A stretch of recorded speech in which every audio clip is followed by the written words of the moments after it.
Hello guys, welcome back to my channel and thank y'all so much for being patient with me while we go through Genesis together. I finally finished the entire chapter, so I want to go ahead and review it with you guys. Hopefully I will be able to do it all in this one video, but if not, I will do another video. So please be patient with me, okay? Here we go. So we began back at chapter 34. Now Dinah, daughter of Leah and Jacob, she went to go visit the women of the city and ended up getting raped by a man named Shechem, son of Hamor. He says his heart was drawn to her, spoke tenderly to her after he raped her, and went back and told his father Hamor to go get me this girl as a wife. So when word got back to Jacob that his daughter has been defiled, he waited until his sons came home for work. While he waited, Hamor came over to try to talk to Jacob before the sons arrived. Hearing about what had happened to their little sister, they was frustrated and ready to go to war. But Hamor proposed a trade. He was like, your daughters for my sons and my daughters to your sons.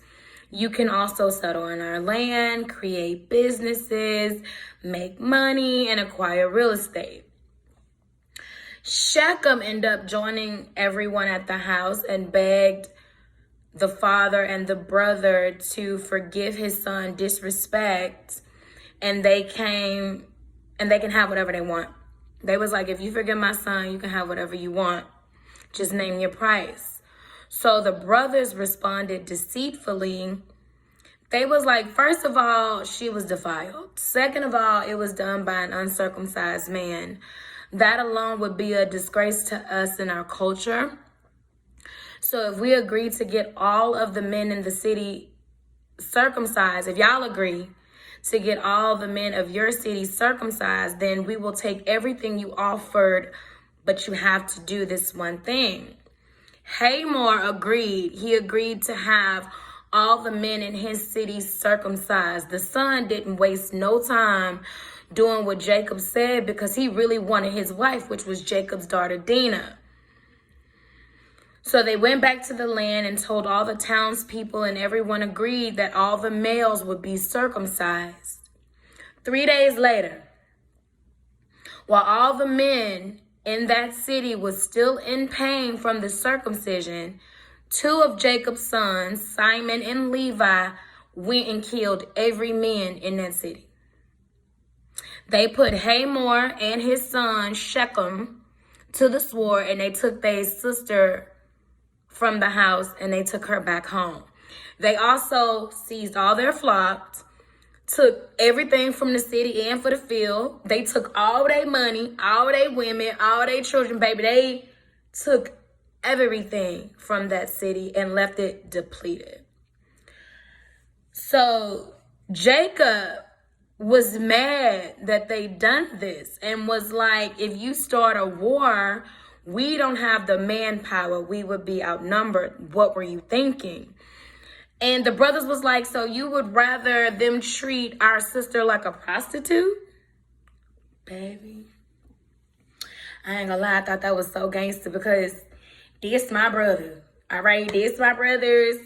Thudi, Jermaine, baby, listen, let me tell you, you know what? That's another story for another day. This ain't about me. This is about them. This is about Dinah and what she went through with her brothers. But I'm just saying, them brothers was ready to slide, okay? And that's what you need. You need somebody ready to slide, okay?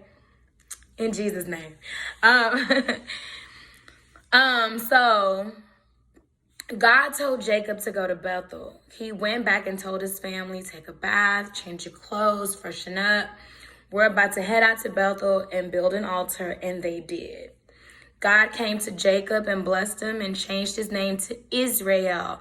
Please keep that in mind because sporadically throughout the next few chapters to the end of this book, because that's what it's called, it's a book, They're going to go back and forth calling Jacob Israel. So just keep in mind that they are the same person. He told him to go be fruitful. God told him, I give you enough land for you and your descendants after you. Jacob also set up a stone pillar at the place God told him to. They moved on from Bethel. In transition, Rachel went into labor and she was having great difficulty giving birth. She ended up having a son named Benjamin, and she died shortly after she gave birth. Israel buried her and moved on. While Israel was living and chilling at the crib, word got back to him that his son Reuben slept with his concubine Bilhah. Okay? Again, Jacob has 12 sons.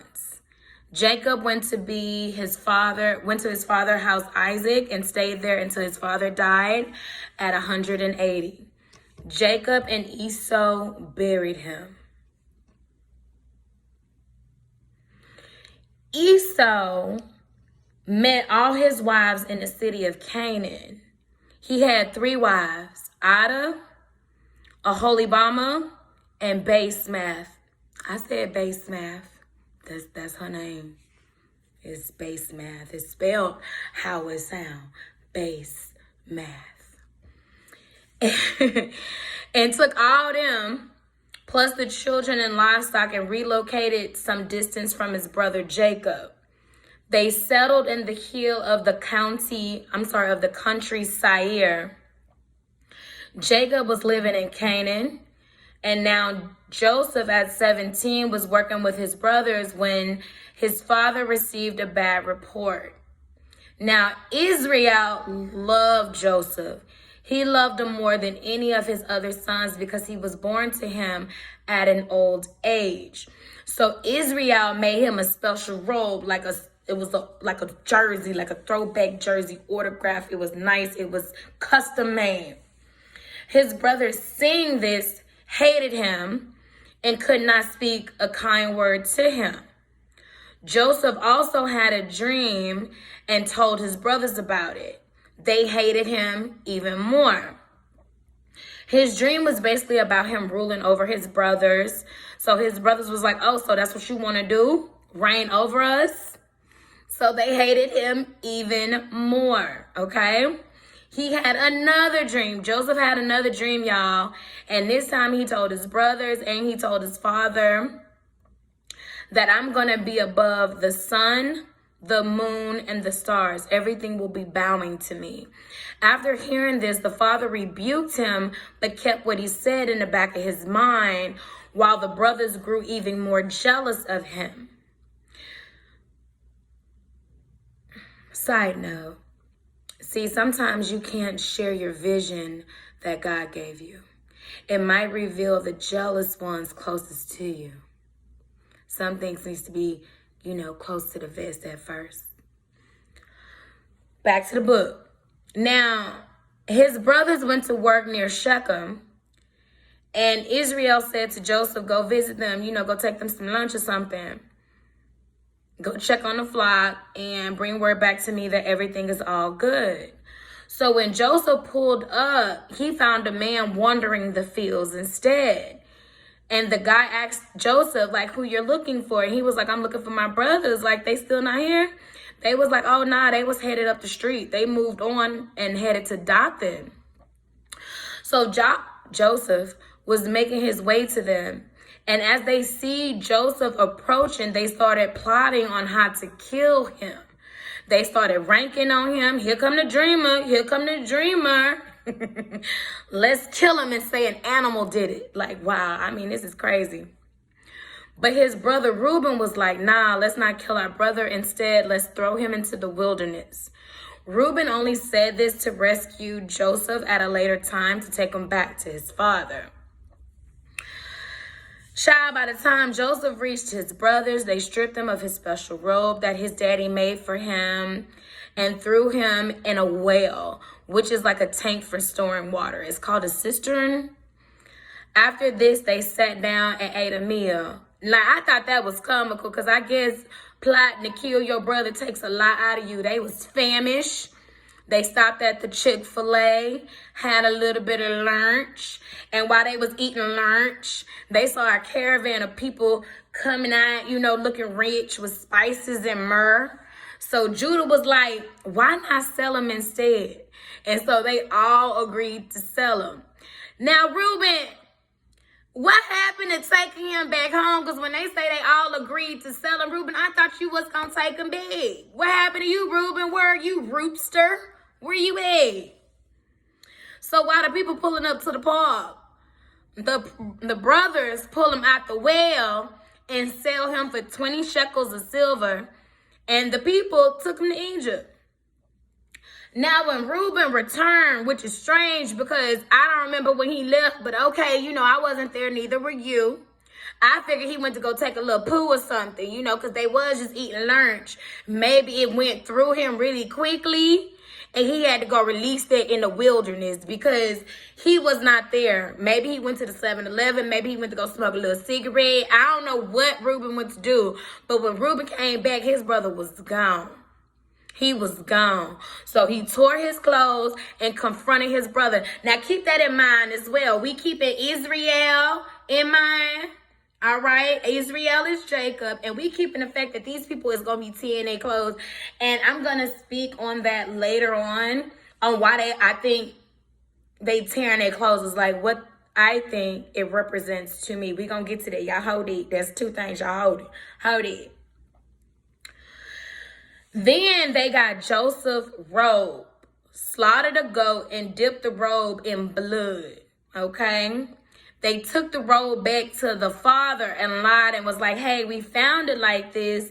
Examine the robe to see if it's your son. Not our brothers, your son. See if this is your son. He did recognize it, and he was, you know, Israel thought he was eaten by like a wild animal. Then Jacob tore his clothes and mourned his son many days. Everybody tried to comfort him, but he refused. He was like, I'm just going to mourn him until I join him. That's a bar. Meanwhile, the people sold Joseph to one of Pharaoh's officials. So, baby, Joseph is in slavery, guys. Can you imagine going to go bring your brother's lunch? Because your daddy said and they plotting on how to kill you just because they jelly of you. Can I just say this, baby? Joseph didn't make the road. He didn't make it. He just took it. Y'all beef was really with y'all daddy. Why y'all didn't confront y'all daddy about that? Because y'all know y'all daddy was going to probably tell y'all to go out there and get that switch. Anyways, we're on chapter 38. Judah left his brothers and went to go stay with a man named Hira. He met and married Shua and had 3 sons, Onan, and Shelah. Judah got his firstborn a wife, but was wicked in the Lord's eyes, so he put him to death. I want to know what he was doing that he was wicked in the Lord's eyes, that the Lord put him to death. But I mean, I guess it don't matter. He ain't here. Fast forward. So Judah told his other son, Onan, go sleep with your late brother's wife and fulfill your duties as a brother-in-law and create an offspring. But Onan refused. Y'all. Instead of ejaculate in her, he would spill his semen on the ground to keep from getting her pregnant. That ain't funny, but I have never heard of a man. Like, I heard of the pull out method, but I didn't know the man would pull out and then ejaculate on the ground. That's what he was doing. That's not what I was doing. That's what he was doing, okay? That's what Onan was doing. What he was doing was also wicked in the Lord's eyes, so he got put to death as well. So Judah told his daughter-in-law Tamar to live as a widow and in his house until the baby boy Shelah grows up. After a long time, Judah's wife Shua died. After he grieved, he was heading to Timnah. That's the city, Timnah. Hearing that her father-in-law was heading by her, Tamar took off running. She disguised herself in a veil and was heading up the road because she was not about to marry Sheila. She was like, baby, I ain't doing no jailbait. So while she was at the bus stop, resting her feet or whatever, Judah saw her, thought she was a prostitute, and wanted to hit that. So he went up to her and was like, what's up? I want to hit that. And she was like, how much? And he was like, I can get you a goat. You know what I'm saying? I can go ahead and get you a goat. She was like, I'll take that plus your Rolex, your cane, your chain.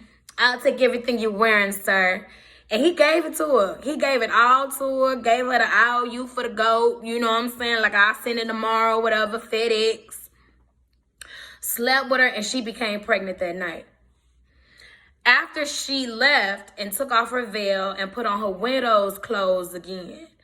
Meanwhile, he sent the goat back with a messenger, but they couldn't find the woman that Judah slept with. All right? They couldn't find her. He asked someone at the duplex near the bus stop, like, hey, where that hoe go? And they was like, what hoe? Ain't no hoes over here. This ain't no hoe stroll. This is not Bissonnette. Don't no girls work this block. So he went back to Judah and was like, I couldn't find her. And the people said there's no whores over there on the hoe stroll. I don't know what to tell you. Judah was like, well, I guess the jury was good enough. Hey, I tried, 3 months later, word got back to Judah that his daughter-in-law was arrested for prostitution and she was pregnant. Judah said, burn her. Burn her up. Burn her up. She started screaming, baby. She started making a whole scene in that courtroom. And she was like, I'm pregnant by the man who gave me these. And that's when she, like, in my mind, she did like a big reveal. You know what I'm saying? Maybe she just threw it down on the judge's, desk or whatever. I don't know what the Your Honor stand thing is called. But I think she just threw it down.